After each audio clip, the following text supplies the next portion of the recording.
Welcome back to the shop. I'm Jason, and today we are working on Black Pearl yet again, except I don't think she wants me to work on her right now because she has been locking me out of the car.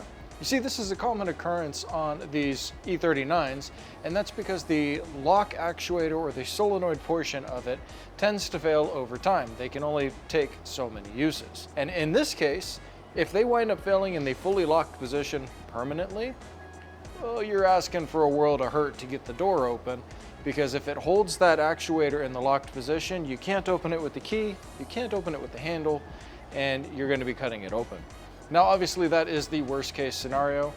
I can get this one to occasionally unlock itself, but man, is she hesitant to let me work on her again. I've got a bunch of stuff that I'm lining up to do, but this is just getting in the way. So today, I pulled some parts off of my parts car, the M5, my race car. It doesn't need to lock the doors. In fact, I'd prefer that it couldn't lock the doors, just in case something happened and I needed to be pulled out of the car. We're gonna put those parts in here. So our first thing we need to do is we need to pull the door panel off. So these door panels aren't all that difficult to get off. You do have to get your switch block out to unplug it. You've got one screw behind this plug and one screw over here in your vent. And then you have a million plastic clips all the way around. I can see somebody has already broken my switch plate here. The screw is missing and the housing is broken in the corner here. We'll see if we've got a screw down in this one. On the bottom here, you can lever this out with a pick, and then we've got a T20. Then you can pull this out, and on the back side, you can pop your handle off, pulling this direction. There's a little clip that actually engages right there. Try to get gently underneath your switch block here. You've got a clip here, here, and on the other side on both sides here. You can see the little shiny spot already. Whoever tried to pull this out before got under on the back side here where there aren't any clips, and that's probably why they broke it. And you have 3 plugs that are coincidentally broken as well. Are you serious? You cannot be serious. Hope they're not glued in there. So there's supposed to be a locking arm on top of these clips. I might have these connectors left from when I pulled them out of the M5. Once you get one, you can get your fingers in there to work your way around. And then up top, there's a row of clips that clip into your trim piece up here. I like to get my fingers behind it right here. That way this will hopefully not break like the back doors did when I was doing the window regulators. Then we've got our speaker. Wow, this connector's broken too. Memory down here. And then you can rotate to get to your floodlight, or puddle light, whatever you want to call it, to get that out. Next up on the commonly broken items inside these door panels would be the speaker enclosure. Usually this ear down here gets broken off. Sometimes this one is already halfway broken off. So we're going to go ahead and get our plugs out. Glad to see this one's not completely destroyed too. Let's see if we can fix this one on the bench. So we'll take it out first. And you got one screw down in the corner over here, kind of hiding. So yeah, this ear only got a little bit left holding it on. Let's see if I can plastic weld that. Looks like somebody actually changed the speaker out at some point. That is not an original speaker, from what I can tell. And it feels quite a bit heavier than it's supposed to. The airbag unplugs right here. There's a little tab you can push, slide this back. Go ahead and have your battery disconnected for this. I'm gonna get it off of the door, it's easier then. And then you have your clip here. You can slide your connector off, like that. Put your airbag somewhere where the airbag is facing up, not where the steel is facing up, because if for some reason it went off, you'd rather have the bag up and it shooting down. Very unlikely, but entirely possible. Now we're gonna peel back our vapor barrier. It's already loose. You can use a razor blade to help cut your glue. So you can just hold your vapor barrier out of the way there. And we're gonna have 2 harnesses in here attached to our lock actuator. We have our actual grab handle or grab pull here. So it's going to come back, pull this way and then out, and it'll come off of the door. And before we can get the lock out, we actually have to take the handle off of the outside. So here's my other handle set, and this is the outside handle. This assembly is the inside handle. And we're trying to get this piece off so that we can have ready access into the door from the outside. To get this off, we need to move this tab over. Inside, you can see right here, this is where the two locks are that are holding that on. This tab here needs to slide to the right here, and it will bottom out over on this corner. To do that, we have to get a tool in right here to lift this lock up, which would go right there, like this pick. And then we need to push this over. From the outside of the door, you're going to be looking through a little hole, and you'll see this just like that. There are special tools for this that I don't have, so I'll show you how I do it. Then you're going to be pushing on that tab here. This is going to be kind of hard without it locked into the door, without stabbing myself, but see how it just pushed and it slid over. I can remove my pick. We didn't bottom out on the right yet, but the tabs are unlocked. So now this outside handle assembly would technically lift out on the bottom. I'll flip it over so you can see it. So the outside of the car, like this, it's going to lift from the bottom. Then this upper assembly where the gear engages is going to come out and down. So you're going to have to play with it, wiggle, wiggle, wiggle, and like that. This portion will stay in the car. So this cover here is what blocks our access to that slide. Plastic's really hard, and then I always like to pull this one out too. So right inside there is where our little clip is, but it's behind this portion of the door, which makes it very difficult to get to. So from the inside of the door over here, you can look in the door and see that slide, and you can see down on the bottom where the little slide lock is, and you have access to it from this side really easy. The whole thing is designed to be able to pull off without having to open the door up. So I'm actually going to access the little lock inside here. There it is. We're slid back. Come to this side. We're going to lift up and then gently down as we're pulling on it. Like that. The foam on the back can tend to get stuck. Okay, now we can work on getting our actual lock assembly out. We've got 4 screws. We've got T30s here, and then we have 1 T20 up here.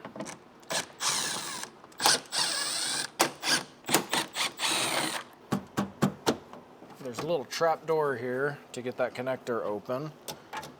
Okay, to get out of our lock cylinder up top, basically slide the whole housing down, and it will fold its way out of there. But it won't do that until you get the cable out that goes to the outside handle. Wow, what just cut me? Ow. So we gotta reach in, unclip it, slide the whole housing up. We'll make it a little easier actually.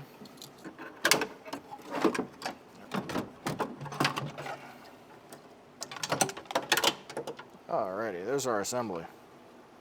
Oh yeah, the whole housing's already broken. Man, this car.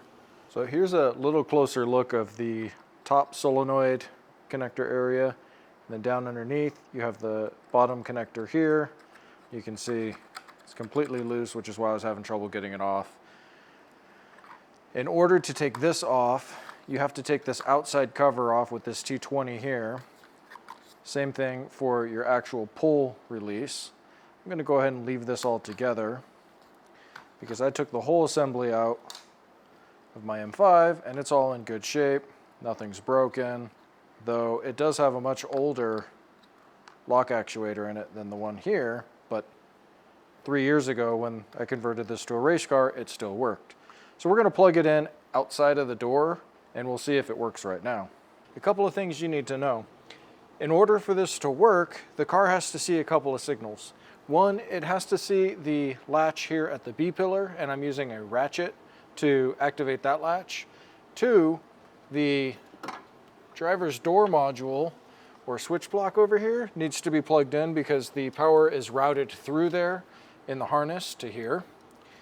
And three, you got to plug both of these guys in. I'm not sure if I had 3 or 2 points, whatever. You got to plug them in, that should be fairly obvious. Oh yeah, point number 3. You have to have this in the latched position in order for it to lock and unlock. So let's hit the key, lock, unlock. Motor sounds pretty powerful in there. When I plug in the unit from my old assembly, it kind of goes where this one sounds like it's driving pretty well. As we're going back together, right here, this and this is where the bottom and this is where the middle reattaches to the outside handle assembly that opens and closes and allows this latch to come up and down to open the door. You're gonna want to make sure that your lock rod pops up out of the top here. Just take your time with this. Keep the harness out of the way. And from the outside is where we will line up our actual lock rod that goes from the cylinder outside and into this guy. The outside of the door, you can kind of see this channel.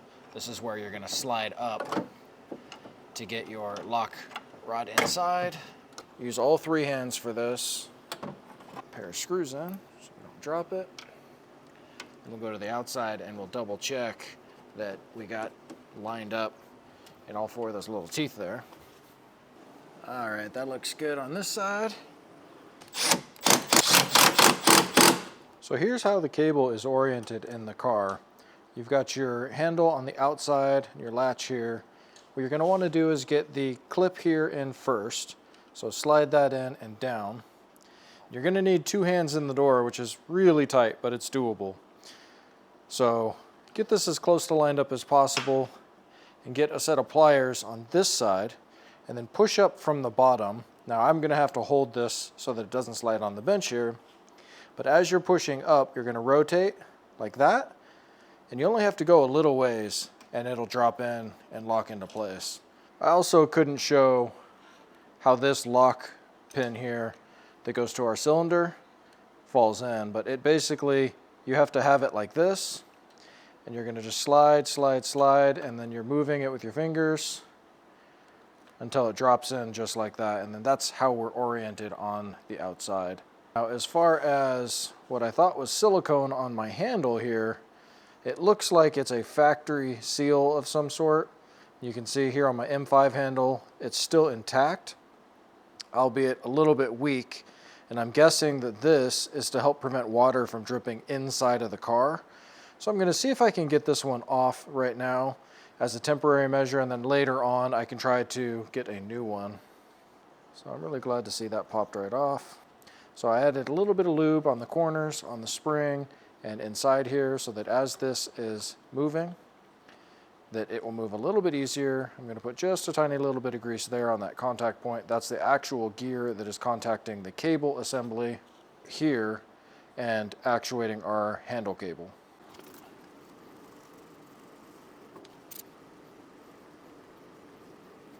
There, a little better. Now we want to make sure that this top section, we got these 2 little hinge pins. They're going to have to kind of latch into place up there. Right there. I can feel it engaging. I heard it open the door. Okay, now we need to go in and pull the spring clip across to lock it into place. Latched on the side, double check. I guess I should actually latch it. Let's lock it. Locked. Doesn't open. Unlocked. Okay, let's try again. We're going to use the key this time. Let's locked. Unlocked. Door opens. Okay, the last point before you lock one of these doors, get the door panel on and test the handle. That's important. Don't close it on the wrench. Ask me how I know. Here's what we're going to try to do to fix this corner. Thankfully, it hasn't completely broken off. Got some ABS filler. I've got my plastic welder that, honestly, I've never used. So we're going to try to add some filler here. Then I'm going to use a wave staple to melt in there and see if we can't get that to lock into place a little bit better. I know it seems weird to be using white, but this was the stick that was labeled ABS, and the housing is labeled ABS. Okay, we've got our little wavy staple in there. I'm gonna backfill it a little bit with some more ABS. That feels solid. That was a successful little tool there. Now before we put our speaker enclosure back on, I want to go ahead and try to get this vapor barrier better adhered. So I'm using a roller, and I'm just going to roll all around the edges and try to press the seal back in. And if that's not going to get it to stick, then I'll apply some heat via my heat gun, and that will get it to stick for sure.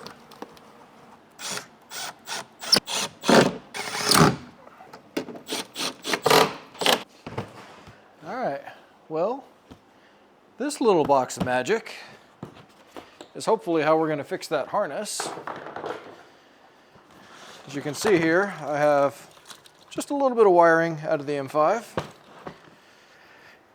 I'd like to say it's all labeled, but I wasn't thinking that far ahead when I was working on that car. Honestly, I didn't think at the time I would own another E39 in the future, but damn, these cars have me hooked. I want one BMW after another, even when they're broken.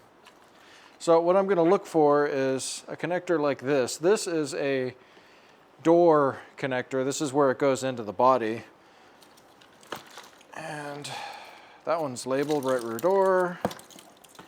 This one, oh shit, driver's door. Man, some days you just get luckier than others. Let's start with the bigger connector, see if that one fits. These connectors have a little tab on the end there that if you lift it, you can take the outside off and slide your main connector out of the inside. Bingo bango, just like that. That's going to be one replacement. Locks into place nicely. Let's take the little one off. Different color wires, but same number of pins. Oh, that's this harness here. I need this other harness. See here, this is the one that goes right there. There must be a different part on here or another harness that goes on the door. I'm not sure. The same size connector, this will work. Oh, shucks, it's different. So maybe we can get the little hinge pin off of the outside. That's what's actually missing from this one. Well, most of it is missing. There's half of it here. Now it's all gone. Let's just pop this off carefully. Boop. Yeah, we're gonna be some problem solvers today. Pop that on there. Bingo bango! Hey, I love it when a plan comes together like that. All right, now our connectors won't fall out. Positive! While I was digging through my collection of parts, I have the screw that goes in this corner up here. The correct one. This screw in the corner has a taper on it so that the flap will open and close. Let's get in a little closer. Connects to our memory and our light on the bottom. I'm gonna plug in the memory, and then our light is down there. We're just gonna leave that hanging down there. We're gonna push our wires through here, then we'll capture them on this side. Plug in your speaker connection that was broken. I don't have a spare one of those. Lift all the wires up above the speaker so that there's no interference there. Then we're gonna get our door lock rod in first. Okay, and then up. We're gonna hold up here. Make sure that we have our release cable there, harness here. Now we'll get the top in first. This should just snap in and then feel around. You'll feel if these clips are lined up or not. and start at the top. Work your way around the bottom. Connect our light. Don't forget to connect this. You have to have your latch in as you're pulling that. It can be easier actually to connect that before we put the door on. So I'm just gonna pop the bottom of the door free here, and then you can just pull this guy through like that. Actually, a good time to verify its operation. That unlocked or unlatched. Slide your clips back up. And in the corner, this one is actually a Phillips. You're going into a plastic housing. Don't over tighten this. Only like 3 uggas on this, no duggas. Just like that, door module. Before you lock it down, kick the switch on, verify operation, go in your home.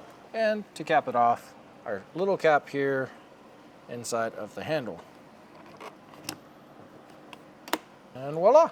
Go ahead and close your door, make sure your ratchet is out. Okay. Shouldn't have changed any of your adjustments because the adjustment is actually made on the B pillar, not from the latch. This was actually really sticky before. Now that I've lubed all the mechanism up inside, it works very nice. And because my windows are so dark, you can't actually see the lock rod. It operates right with the key. If you hit your key and it kind of hesitates or it thinks about it or starts and then it finishes instead of just up, down, you're gonna need to replace that actuator inside. Well, how much did this repair cost? Wait!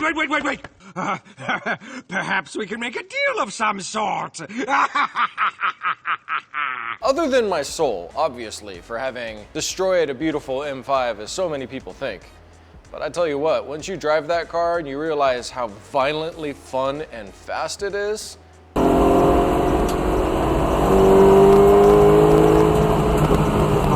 destroyed is not the word you would use. So we're gonna call this repair technically free, the cost of one soul. Got that driver's door lock working, and now I can safely park it outside without fear of being locked out or somebody else being allowed to get in. What am I gonna do with the M5? Well, that is a simple one. I'm gonna put this old lock actuator assembly, or I don't know, what do you wanna call it, back in the M5. This is the one from the 540. And what I've done is I have locked out the lock function. So this lock assembly can no longer lock. 1, I left the actuator off of the top. 2, I drilled out the top pins here and I stainless steel wired them open so they can't lock. And then where the lock rod goes, I have a zip tie and stainless steel wire as well so that it can't lock in place. We'll go ahead and we'll get this reinstalled in the car, and we'll go ahead and reinstall our exterior handle absent the seal for now because this is going to be so easy to pull on and off on that car. I did find the seal sold separately. It's $8 to $9 depending on the source that you're looking for. I'd suggest FCP Euro. This seal will likely fail again with time. It seems like heat was probably its biggest enemy. I would have loved to use my titanium trim in the 540, but unfortunately it was already peeling in the handle and whatnot, so that didn't work out.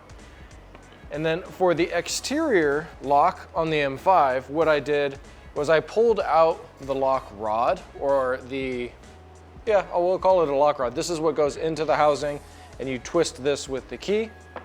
Basically what I've done is I've eliminated any possibility, any function of being able to lock this out. Cut the connector off, did all those different things, and then I wire tied it in the unlocked or the open position so that nobody's gonna get trapped in the car. I'll do that to the other handles as well, and I'll feel a little bit safer about that. Thanks for watching, appreciate you. I look forward to seeing you in the next one, and hopefully I'm getting going on a much larger project here on the 540 very soon. Thanks.